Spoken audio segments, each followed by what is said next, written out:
नमस्कार, मैं डॉक्टर अनुपमा। आज की चर्चा हिंदी साहित्य के आधुनिक काल पर। हिंदी साहित्य का आधुनिक काल 1857 ईस्वी से लेकर अद्यतन तक फैला हुआ है और इस काल में हिंदी में विपुल साहित्य रचा गया है। सबसे पहले बात इसके नामकरण के औचित्य पर। हिंदी साहित्य के इस काल का नाम क्यों आधुनिक काल रखा गया? तो आधुनिक शब्द पर अगर हम इसके शब्द निर्माण पर दृष्टि डालें तो अंग्रेजी में इस शब्द को मॉडर्न कहते हैं, मॉडर्न यानी आधुनिक, और संस्कृत के अधुना शब्द से इस शब्द की व्युत्पत्ति होती है और अधुना का मतलब होता है अब, यानी वर्तमान में जो भी कुछ घट रहा है वह सब आधुनिक है, मॉडर्न है, तत्कालिक। और यदि हम हिंदी साहित्य के इतिहास के कालक्रम को देखें तो आदिकाल, मध्यकाल, फिर आधुनिक काल। तो आधुनिक काल अब मध्यकाल के साहित्य से भिन्न है, अलग है। और यह आधुनिक मूलतः दो प्रकार से है। पहला, इस काल के साहित्य की जो दृष्टि है वह इहलौकिक है। कहने का आशय यह है कि मध्यकाल में के भक्ति काल में साहित्य के केंद्र में ईश्वर था और मध्यकाल के उत्तर मध्यकाल में यानी दूसरे भाग में अर्थात रीतिकाल में साहित्य के केंद्र में धरती पर उसी ईश्वर का प्रतिनिधि माना जाने वाला राजा और राजा की राजकीय दृष्टि यानी उसका दरबारी काव्य साहित्य के मध्य में था, मूल में था। परंतु आधुनिक काल की जो दृष्टि है, साहित्य दृष्टि है, वह है यह लौकिक दृष्टि। आधुनिक काल का कवि अपनी धरती से, अपनी प्रकृति से, अपने समाज से, समाज के मनुष्यों से, उनके दुखों से, उनके दर्द से, उनके सुख से, उनके हर्ष से पूर्णतः जुड़ा हुआ है। वह मोक्ष की कामना नहीं करता, ना ही वह किसी अन्य लोक, स्वर्ग लोक जाने की कामना करता है या बैकुंठ लोक जाने की कामना करता है। वह इसी धरती को स्वर्ग बनाने, इसकी पीड़ा को दूर करने, इस समाज को सुंदर बनाने की कामना अपने साहित्य में करता है। ईश्वर अब व्यक्तिगत आस्था का केंद्र हो गया। यदि वह साहित्य में आया भी है तो वह भी मनुष्य रूप में, महापुरुष बनकर, अपने ईश्वरत्व के साथ नहीं। और इसीलिए आधुनिक काल की जो दृष्टि है वह मध्यकाल से भिन्न है और इसे आधुनिक कहा जा सकता है। दूसरा मूल कारण कि साहित्य में प्रथम बार सामान्य मानव की प्रतिष्ठा होती है। सामान्य मानव यानी किसान, मजदूर, सामान्य जनता, जो सामाजिक बंधनों, सामाजिक कुरीतियों में बंधी हुई है और अब तक जिसे साहित्य के योग्य नहीं माना, यानी जिस पर साहित्य लेखन उचित नहीं माना जाता था, वह सामान्य मनुष्य अब साहित्य के केंद्र में था। अपने दुखों के साथ, अपने दर्दों के साथ, अपने यथार्थ के साथ, अपनी पीड़ा के साथ। और इसी दृष्टि के कारण आधुनिक काल कहना सर्वथा उचित है और वह मध्यकाल से पूर्णतया भिन्न है। आधुनिक काल ने एक और महत्वपूर्ण बात की।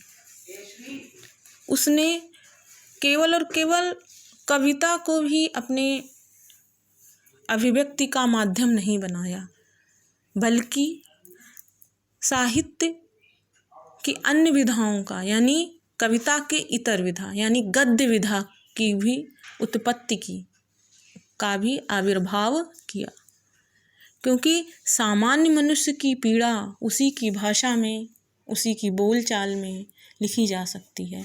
या यूँ कहें कि सामान्य मनुष्य की समस्याएं इतनी अधिक हैं, इस धरती, इस समाज की समस्या इतनी अधिक है कि वो केवल और केवल कविता के माध्यम से वर्णित नहीं हो सकती है। इसीलिए आधुनिक काल में गद्य विधाओं का जन्म होता है और गद्य का जन्म होता है। कुछ आलोचक इस काल को गद्य काल भी कहते हैं और कहना उचित मानते हैं, क्योंकि गद्य काल, गद्य का आविर्भाव, गद्य की अनेक विधाओं का जन्म, जैसे नाटक, उपन्यास, कहानी, जीवनी, आत्मकथा, निबंध, आलोचना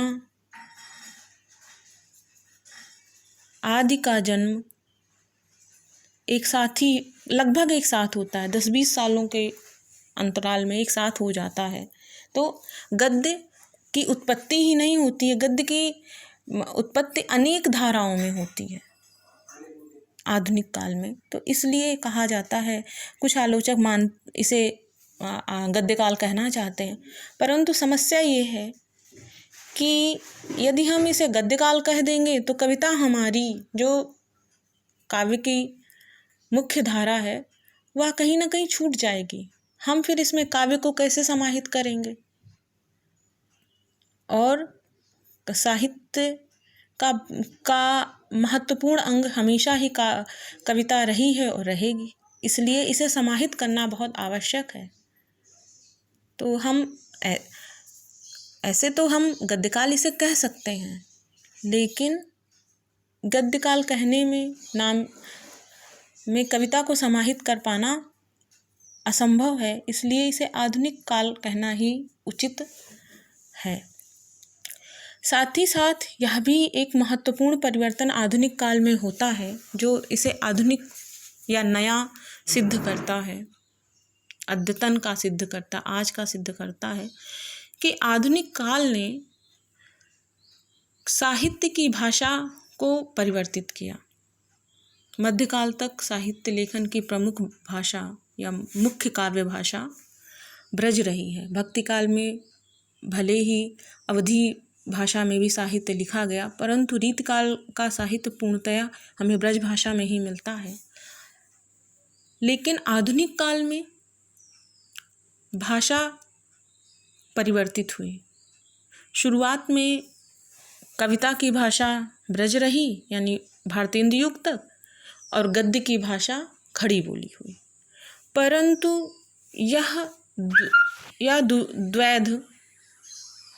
यह दोहरापन बहुत दिनों तक नहीं चल सका और द्विवेदी काल आते आते, यानी 1900 ईस्वी के बाद, सन 1900 के बाद द्विवेदी युग में यह अंतर, यानी काव्य भाषा अलग और गद्य भाषा अलग, इस अंतर को मिटा दिया गया और खड़ी बोली ही मुख्य साहित्य लेखन की भाषा बन गई। और छायावाद काल में तो यह पूर्णतया काव्य भाषा के रूप में भी स्थापित होती है और गद्य और काव्य दोनों ही इसी भाषा में लिखा जाने लगता है। और आज तक खड़ी बोली ही साहित्य की प्रमुख भाषा है, साहित्य लेखन की प्रमुख नहीं की भाषा है। अन्य भाषाओं में, अन्य हिंदी की अन्य क्षेत्रीय बोलियों में भी साहित्य लेखन हो रहा है, परंतु मानक हिंदी का जो साहित्य हमें मिलता है वह इसी भाषा में मिलता है। यानी आधुनिकता सर्वत्र है। पहले कविता का वर्ण विषय केवल और केवल नायिका भेद, समस्या पूर्ति तक ही सीमित था। रीतिकाल ने कविता को बहुत ही सीमित दायरे में बांध दिया था और आधुनिक काल में कविता के वर्ण विषय में अत्यंत परिवर्तन, वैविध्यपूर्ण परिवर्तन आता है। कविता केवल और केवल इन्हीं बंधी बंधाई परिपाटियों पे नहीं चलती है, वह अपने अंदर सामान्य जीवन की पीड़ा को, समस्याओं को समाहित करती है।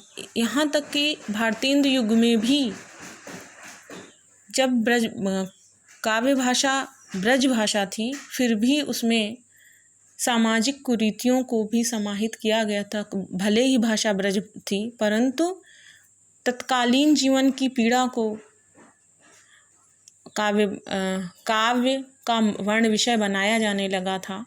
और द्विवेदी काल तक आते आते तो यह प्रवृत्ति पूरी तरीके से परिवर्तित हो गई और उस काल के प्रमुख साहित्यकार महावीर प्रसाद द्विवेदी ने कहा था कि चींटी से लेकर हाथी पर्यंत कविता का वर्ण विषय हो सकता है। यानी चींटी जैसे क्षुद्र छोटे से जीव से लेकर हाथी जैसे बड़े विशाल जीव पर कविता लिखी जा सकती है। यानी कविता किसी भी विषय पर लिखी जा सकती है।